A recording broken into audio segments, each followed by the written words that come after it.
Bienvenidas, bienvenidos a un nuevo vídeo de Viajero en el Tiempo. Espero que estéis todos muy bien, porque yo lo estoy. Espero que estéis dispuestos a viajar en el tiempo, porque yo también lo estoy. Y espero que estéis dispuestos a suscribirse a este humilde canal y de paso darle me gusta a los vídeos, porque de esta manera sabré si seguir generando contenido o no. Sin más preámbulos, comienzo. La conquista musulmana de la península ibérica en el año 711 marcó el comienzo de una era que transformaría profundamente la región, tanto en términos políticos como culturales y religiosos. Este periodo, que abarca desde la entrada de las fuerzas musulmanas en la península hasta la caída del último bastión musulmán en 1492, está entre los más largos y complejos de la historia europea. La reconquista, proceso paralelo de recuperación de los territorios por parte de los reinos cristianos, fue igualmente prolongado y decisivo para la formación de la España moderna. Este vídeo pretende explorar, no en profundidad, los casi 800 años de interacción, conflicto y convivencia que definieron este periodo crucial. La península ibérica antes de la conquista, hasta el año 711. Antes de la invasión musulmana, la península ibérica estaba bajo el dominio del reino visigodo, que había logrado unificar la mayor parte de la región tras la caída del Imperio Romano de Occidente. Sin embargo, esta unificación era más nominal que real, ya que la península estaba marcada por una profunda fragmentación política y social. El poder real de los reyes visigodos era limitado, con frecuentes disputas entre la nobleza y el clero que debilitaban el reino. La estructura política del reino visigodo estaba basada en una monarquía electiva, donde los nobles tenían un papel crucial en la elección del rey. Esta característica, lejos de fortalecer la cohesión del reino, generaba una continua inestabilidad, ya que la muerte de un monarca era seguida a menudo por conflictos entre facciones de nobles que apoyaban a distintos candidatos. Esta situación alcanzó un punto crítico tras la muerte del rey Witiza en el año 710, cuando su sucesión fue contestada por Rodrigo, que ascendió al trono en medio de la oposición de varios nobles, algunos de los cuales buscaron la ayuda de las fuerzas externas para resolver la disputa. En el plano social, la península estaba dividida entre una élite visigoda que había adoptado en gran medida el cristianismo niceno y controlaba la mayoría de las tierras, y una población hispano-romana que mantenía una variedad de prácticas culturales y religiosas. Aunque el cristianismo era la religión dominante, la conversión de la población fue un proceso gradual y no exento de resistencias. Además, existía una significativa población judía en ciudades como Toledo, que había prosperado bajo la relativa tolerancia de las leyes visigodas, aunque no sin episodios de persecución. La economía visigoda estaba basada en la agricultura y en una rudimentaria red de comercio, herencia del periodo romano. Sin embargo, la decadencia de las ciudades y la constante inestabilidad política habían llevado a una ruralización progresiva, donde el poder de los señores locales superaba con frecuencia al de la autoridad central. La conquista musulmana, años 711 hasta año 718. La llegada de las fuerzas musulmanas a la península ibérica en el año 711 fue el resultado de una serie de factores que incluyeron la expansión islámica en el norte de África y las divisiones internas del reino visigodo. La invasión fue encabezada por Tariq Ibn Ziyad, un comandante bereber bajo las órdenes de Musa, gobernador de Ifriqiya, norte de África. La decisión de invadir la península fue, en parte, una respuesta a una invitación de facciones de nobles visigodos en disputa con el rey Rodrigo, y también una continuación de la política de expansión del califato omeya, que ya he hablado en otro vídeo, que en ese momento tenía su sede en Damasco. La batalla de Guadalete, que tuvo lugar en el verano del año 711, fue un punto de inflexión decisivo. Aunque las fuentes históricas son limitadas y a menudo contradictorias, se cree que las fuerzas de Rodrigo fueron sorprendidas y superadas por el ejército musulmán, compuesto en gran parte por bereberes. La muerte de Rodrigo en la batalla desmoronó la resistencia visigoda y dejó al reino sin un liderazgo efectivo, permitiendo así que las fuerzas musulmanas avanzaran rápidamente por la península. Tras la victoria de Guadalete, tras la victoria en Guadalete, mejor dicho, Táriq continuó su avance hacia el norte, tomando la antigua capital visigoda, Toledo, sin encontrar una resistencia significativa. Toledo, una ciudad clave tanto política como simbólicamente, cayó en manos musulmanas, y con ella gran parte del poder central del reino visigodo.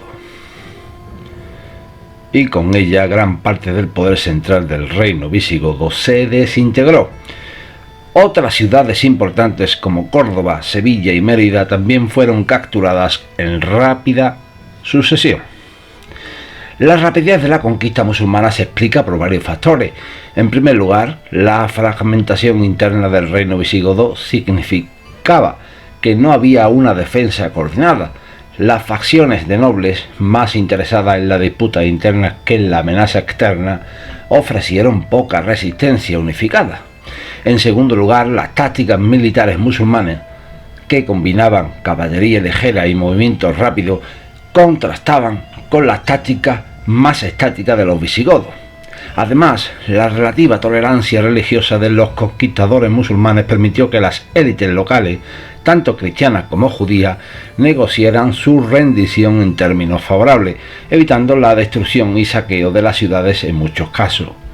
En el transcurso de 7 años, los musulmanes lograron controlar prácticamente toda la península, con la excepción de algunas áreas montañosas en el norte, donde comenzaron a formarse los primeros núcleos de resistencia cristiana.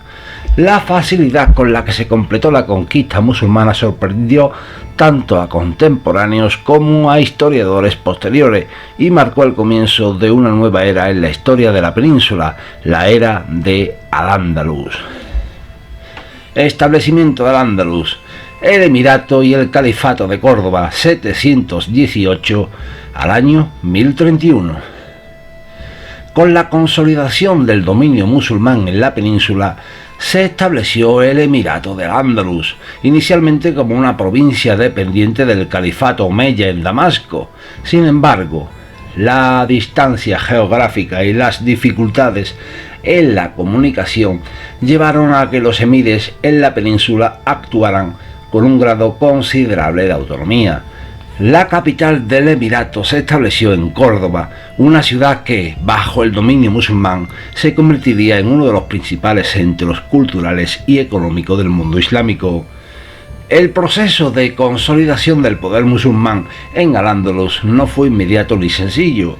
A lo largo de los primeros años hubo rebeliones internas, tanto de nobles visigodos que aún resistían la autoridad musulmana, como de facciones dentro del propio ejército musulmán, compuesto por diversos grupos étnicos, incluidos árabes, sirios y bereberes. Las tensiones entre estos grupos, así como las dificultades para gobernar una población diversa, presentaron desafíos significativos. La llegada de Abderramán I en el año 756 marcó un punto de inflexión. Abderramán I, miembro de la familia Omeya, había huido de la masacre de su familia en Siria tras la revuelta abasí, que puso fin al califato Omeya en el oriente. En Al-Ándalus, Abderramán se proclamó emir independiente, rechazando la autoridad del califato abasí en Bagdad y estableciendo una dinastía que gobernaría la península durante casi 3 siglos. Bajo el reinado de Abderramán I y sus sucesores, Córdoba se transformó en un próspero centro de poder. La administración se organizó de manera eficiente, con un enfoque en la consolidación del control territorial y la pacificación de las regiones rebeldes. La construcción de la Gran Mezquita de Córdoba durante el reinado de Abderramán I y sus sucesores simbolizó el poder y la riqueza del emirato, así como su ambición de rivalizar con las grandes ciudades del mundo islámico.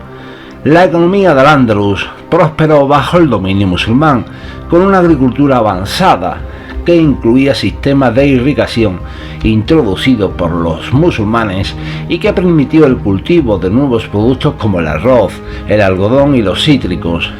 Las ciudades del Andalus se convirtieron en centros de comercio que conectaban el mundo islámico con Europa, África y Asia. Esta prosperidad económica se tradujo en un florecimiento cultural, donde Córdoba se destacó como un centro de aprendizaje y cultura, atrayendo a eruditos, poetas y filósofos de todo el mundo islámico. El califato de Córdoba, proclamado por Abderramán III en el año 929, marcó el apogeo del poder musulmán en la península. Bajo su reinado y el de su sucesor, Alcama II, Córdoba alcanzó su máximo esplendor, con una población que algunos estiman en más de 500.000 de habitantes y una vida intelectual y cultural sin igual en Europa. La famosa biblioteca de Alcama II, con más de 400.000 volúmenes, es un testimonio del nivel de desarrollo cultural alcanzado en Al-Ándalus. Sin embargo, la prosperidad del califato de Córdoba no estuvo exenta de problemas. Las tensiones internas, tanto étnicas como políticas, persistieron y la política de centralización del poder por parte de los califas generó resentimiento entre las élites locales. Estas tensiones se exacerbaron tras la muerte de Alcama II en el año 976, lo que llevó a una serie de conflictos sucesorios y a la eventual desintegración del califato de Córdoba en el siglo XI, dando lugar a los reinos de taifas, la resistencia cristiana y el inicio de la Reconquista, año 718 al año 1031, mientras el dominio musulmán se consolidaba en gran parte de la península. En las montañas del norte surgieron los primeros focos de resistencia cristiana, que con el tiempo se convertirían en los núcleos de los futuros reinos cristianos. La leyenda de la batalla de Covadonga, en el año 722, marca simbólicamente el inicio de la Reconquista, aunque la importancia histórica de este evento ha sido debatida por los historiadores. Según la tradición, un pequeño grupo de cristianos, liderados por Pelayo, un noble visigodo, derrotó a un contingente musulmán en las montañas de Asturias, lo que estableció el reino de Asturias como el primer bastión cristiano en la península. El reino de Asturias bajo la dinastía de Pelayo se expandió gradualmente, consolidando su control sobre el noroeste de la península. A lo largo de los siglos VIII y IX, la resistencia cristiana se fortaleció y nuevos reinos cristianos surgieron en el norte, León, Navarra y Aragón, que junto con Asturias serían los principales actores en las primeras etapas de la Reconquista. La relación entre los reinos cristianos y Al-Ándalus fue compleja y variada. A lo largo de este periodo se produjeron tanto conflictos como periodos de paz y alianza, con matrimonios interdinásticos y acuerdos comerciales que reflejaban un grado significativo de interacción y convivencia entre las dos culturas. Sin embargo, la expansión territorial de los reinos cristianos fue limitada durante esta etapa y la mayoría de los avances cristianos fueron temporales o localizados. El reino de León, sucesor del reino de Asturias, emergió como el reino cristiano más poderoso durante el siglo X, bajo el reinado de Ordoño II y Ramiro II, quienes lograron importantes victorias contra las fuerzas musulmanas.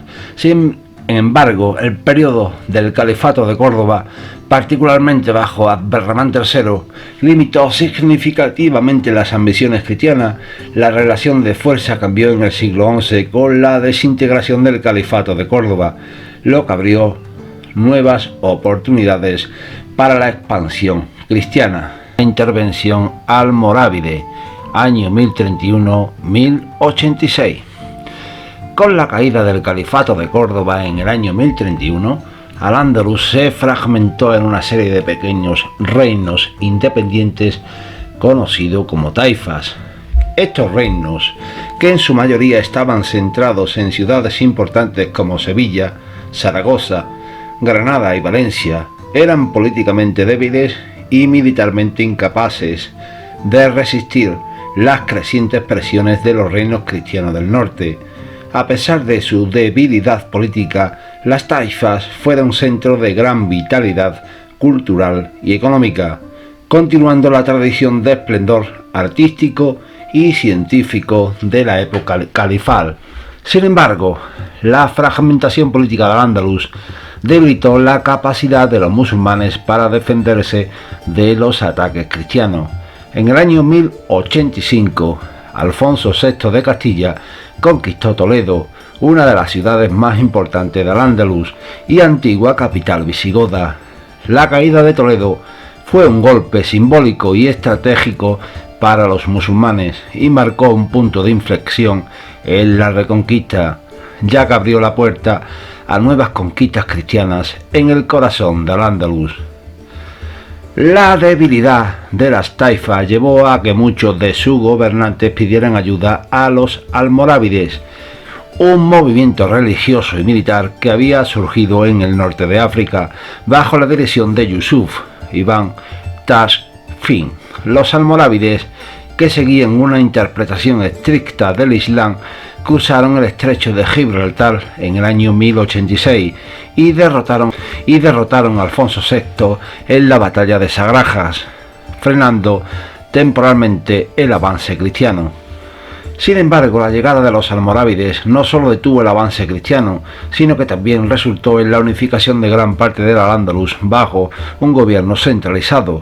Los almorávides, aunque inicialmente vinieron como aliados de las taifas, rápidamente tomaron el control directo de la península, desplazando a los gobernantes locales y estableciendo un régimen autoritario que buscaba restaurar la unidad y la ortodoxia islámica. A pesar de sus éxitos iniciales, el régimen almorávide enfrentó una resistencia creciente tanto de los cristianos como de las propias poblaciones musulmanas del Andaluz, que resistían las políticas autoritarias y el rigor religioso impuesto por los nuevos gobernantes. En el siglo XII, los almorávides enfrentaron su propio desafío interno en la forma de los almohades, otro movimiento reformista surgido en el norte de África, que eventualmente reemplazó a los almorávides como la potencia dominante en el Andaluz. El dominio almorávide y el surgimiento almohade, año 1086-1212. El dominio almorávide en Al-Ándalus duró aproximadamente medio siglo, durante el cual lograron restaurar la unidad política de la península y frenar temporalmente el avance cristiano. Sin embargo, su gobierno también estuvo marcado por tensiones internas y una falta de adaptación a las realidades sociales y culturales de Al-Ándalus. Los almorávides, que venían de un contexto bereber, austero y puritano, encontraron difícil gobernar una sociedad tan diversa y sofisticada como la de Al-Ándalus, y su rigidez religiosa alienó a muchos de sus súbditos. A medida que avanzaba el siglo XII, surgió una nueva fuerza en el norte de África, los almohades, fundados por Ibn Tumart, quien se proclamaba Mahdi, el guiado por Dios. Los almohades propusieron una interpretación aún más estricta del Islam y lograron movilizar un vasto movimiento que derrocó a los almorávides tanto en el norte de África como en Al-Ándalus. Los almohades, al igual que los almorávides, buscaron unificar y revitalizar el poder musulmán en la península bajo su gobierno. Al-Ándalus experimentó un renacimiento militar y cultural. Los almohades trasladaron su capital en la península a Sevilla, desde donde lanzaron campañas contra los reinos cristianos y lograron algunos éxitos iniciales en la defensa de sus territorios. El apogeo del poder almohade en Al-Ándalus se alcanzó a finales del siglo XII, pero fue breve. En 1212, una coalición de fuerzas cristianas liderada por Alfonso VIII de Castilla derrotó decisivamente a los almohades en la batalla de las Navas de Tolosa. Ya he hablado de ella en un vídeo.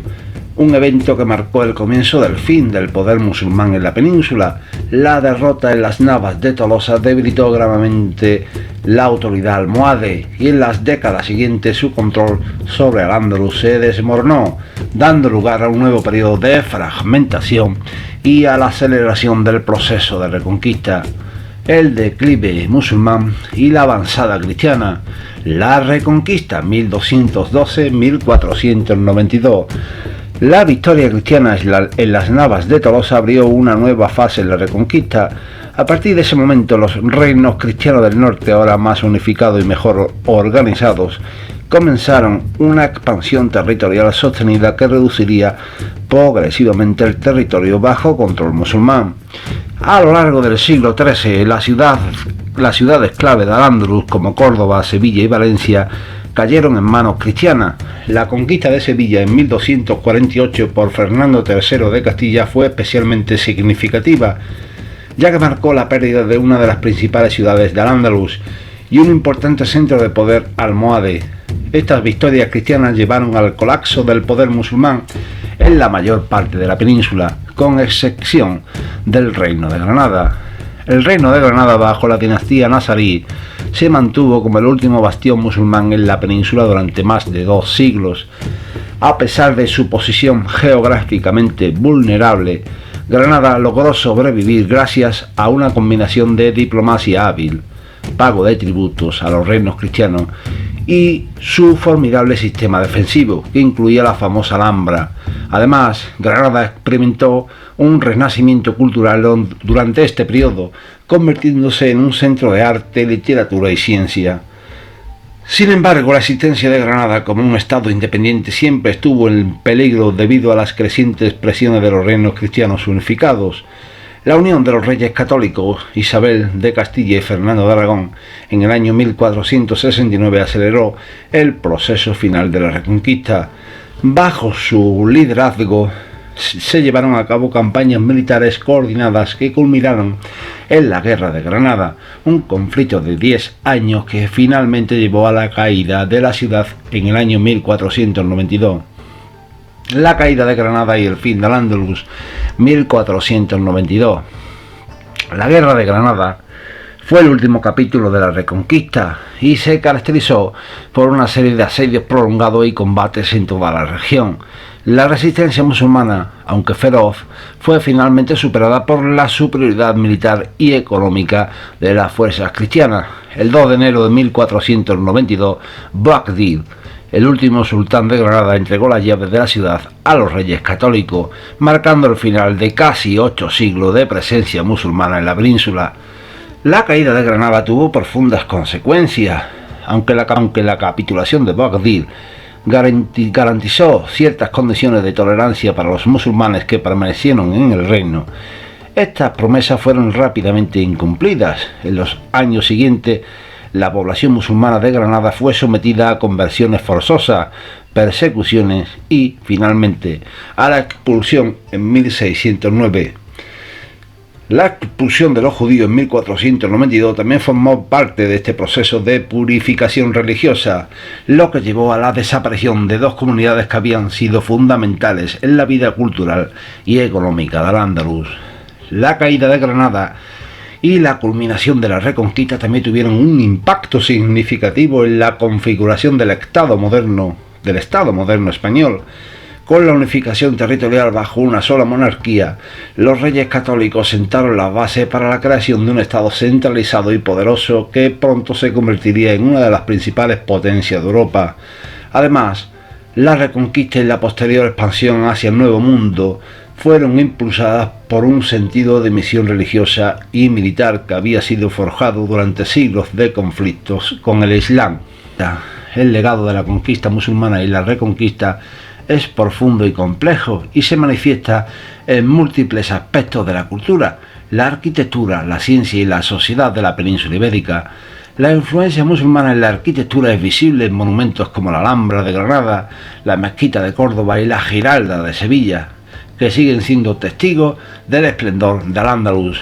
En el campo de las ciencias, Al-Ándalus fue un puente entre el conocimiento clásico greco-romano y la Europa medieval. Los musulmanes introdujeron importantes avances en matemáticas, medicina, astronomía y filosofía, y figuras como Averroes dejaron una huella duradera en el pensamiento europeo. La convivencia, aunque a menudo marcada por tensiones y conflictos, también permitió el florecimiento de una cultura rica y diversa en la que interactuaron musulmanes, cristianos y judíos. La Reconquista, por otro lado, contribuyó a la formación de una identidad cristiana y española que se definió en oposición al Islam. Esta identidad, sin embargo, no pudo borrar completamente la herencia de 8 siglos de presencia musulmana, que sigue siendo una parte integral del patrimonio cultural de España. En el plano político, la Reconquista consolidó el poder de las monarquías cristianas y facilitó la centralización del poder, que sería clave en la formación del Estado moderno español. Sin embargo, también generó una sociedad marcada por la homogeneidad religiosa y la intolerancia, que culminó en la expulsión de los judíos y musulmanes y en la Inquisición. Concluimos, la conquista musulmana de la península ibérica y la posterior reconquista fueron procesos que definieron la historia de España y tuvieron un impacto duradero en la historia europea y mundial. A lo largo de casi 800 años, la península fue un crisol de culturas y religiones, donde convivieron y chocaron diferentes civilizaciones. El legado de este periodo sigue vivo en la cultura, la arquitectura y la identidad de España, y su estudio nos ofrece valiosas lecciones sobre la complejidad de la historia y la interacción entre diferentes culturas. Si a alguien le interesa saber más de cualquier tema comentado en este vídeo, por favor hacérmelo llegar en comentario y estaré gustoso de hacer un nuevo vídeo sobre lo que más os interese. Y hasta aquí el vídeo de hoy. Un saludo y que os vaya todo muy bien.